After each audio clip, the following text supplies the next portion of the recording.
बिरजा मंदिर या बिरजा क्षेत्र एक ऐतिहासिक हिंदू मंदिर है जो भुवनेश्वर से 152 किलोमीटर उत्तर में जाजपुर उड़ीसा में स्थित है। बिरजा या विरजा मंदिर महत्वपूर्ण महाशक्तिशाली पीठों में से एक है। यह मुख्य मूर्ति दुर्गा देवी को गिरजा और भगवान शिव को जगन्नाथ के रूप में पूजा जाता है।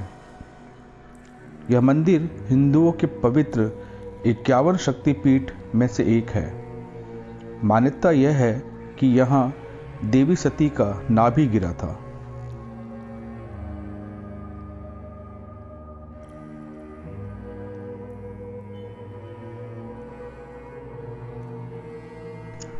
जाजपुर एक प्राचीन हिंदू तीर्थ स्थल है जिसका नाम राजा जजाति केसरी के नाम पर पड़ा था। यह क्षेत्र प्राचीन समय से ही बिरजया क्षेत्र के रूप में विख्यात रहा है। उड़ीसा का यह पवित्र शहर ब्रह्मा के पंच क्षेत्रों में से एक माना जाता है जो प्रसिद्ध दशवमेघ यज्ञ की पावन स्थली भी रह चुका है। विमला देवी के कारण इस क्षेत्र को विमलपुरी भी कहा जाता है।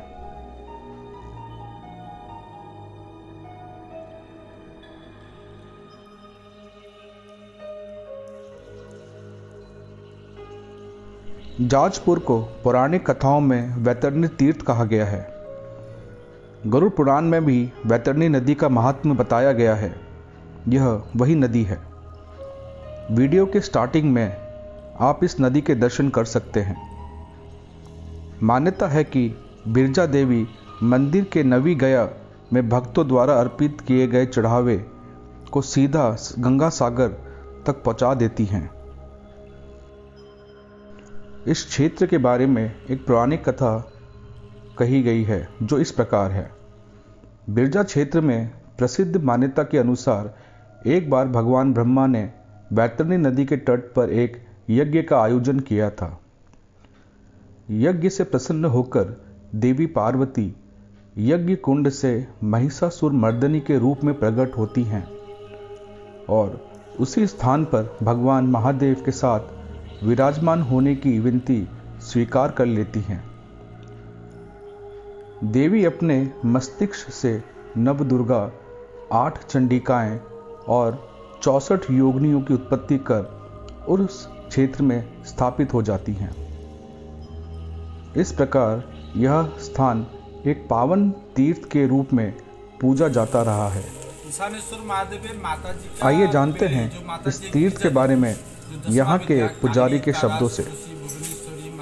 कमला धुमावती बगलामुखी जो 10वां विद्या होता है जो गिरजा देवी के अंदर से आविर्भाव हुआ था।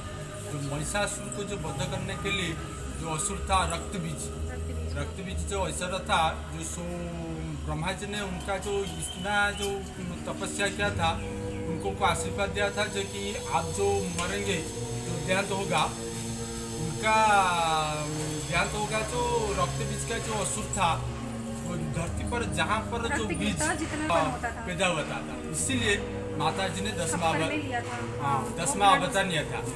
जो छिन्न वस्त्र जो अवतार है उनका कटोरा लेकर खड़ा हो गया इसलिए जो रक्त जहाँ पर इसलिए 10वां विद्या अवतार हुआ था महिषासुर को। और ये स्वयंभू के बाबा के बारे में बताइए। ईशानेश्वर महादेव में माता जी का ईशान्य कोण जो 4 कोण होता है वायु कोण, ईशान्य कोण, अग्नि कोण, नैऋत्य कोण जो 4 कोण होते हैं। माता जी का ईशान्य कोण, माता जी का ईशान्य कोण का बैठा है तो नाम है ईशानेश्वर महादेव, लेकिन प्रकृत नाम है बटुक भैरव।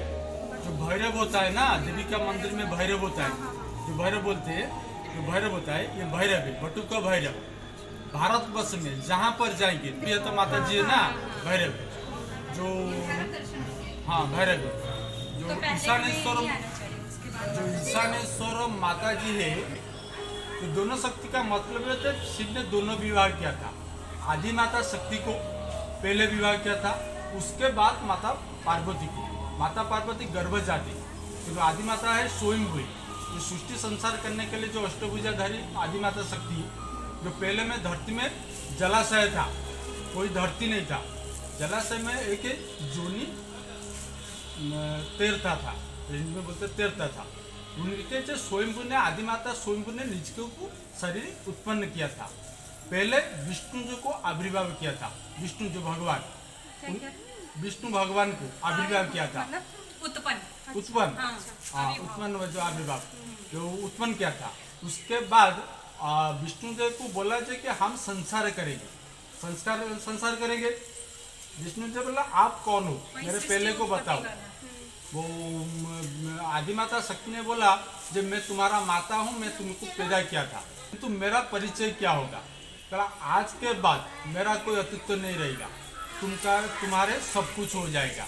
इसलिए जो पति पत्नी बाव में क्यों रहती है, जो पति के बाव में सब क्षेत्र वाम अंश के आदि माता ने शक्ति ने आविर्भाव हो गया। जो आधा नारी अवतार सिर्फ दांव पट है और बाँव पट है माता पार्वती जो आदि माता शक्ति है। इसलिए बाँव में पुरुषलिंग के बाँव में आदि माता शक्ति बैठी रहती है। इसलिए जो दिन में शिव, रात को सब, जानते हो रात को संध्या के बाद में शिव का दर्शन नहीं, माने लोग बोलते हैं मंदिर के जाना मत, नहीं जाना जरूरी है, किंतु शिव मंदिर में नहीं रहती है। शिव चला जाते हैं भगवान जो हमारे जो शमशान घाट, इसलिए दिन में शिव है, मंदिर में शिव, रात को सब हो जाता है। इसलिए स्वयं सब जो हम क्या बोलते हैं शव कहते हैं, सबको जो डेड बॉडी जो होती है, डेड बॉडी को पास डाले जाते हैं शिव जी। इसलिए दिन में शिव होता है, रात में सब होता है, इसलिए शिवलिंग। और सृष्टि का संसार में शिव का पास कुछ नहीं है, वस्त्र नहीं है, गहना नहीं है, कुछ नहीं है, उसके संसार है। वो स्वयं है, वो रक्षा करता है, वो भी हरण करता है। शिवलिंग यहाँ पर दोनों शक्ति, यहाँ पर दोनों शक्ति, ये दोनों शक्ति का लिंग है। और जो सृष्टि का जो ब्रह्मा जी ने उनको आविर्भाव किया था, जब भी माता पार्वती आया था, जो देवी गिरिजा देवी आए थे, उसके बाद माता पार्वती को ब्रह्मा जी ने बुलाया शिव को, शंकर भगवान रहेंगे तो माता जी आएंगे, इसलिए यज्ञ किया था। उसके बाद यज्ञ से आविर्भाव हुआ था ईशानेश्वर महादेव, उसके बाद गिरिजा। धन्यवाद पंडित जी, बहुत बहुत धन्यवाद आपका।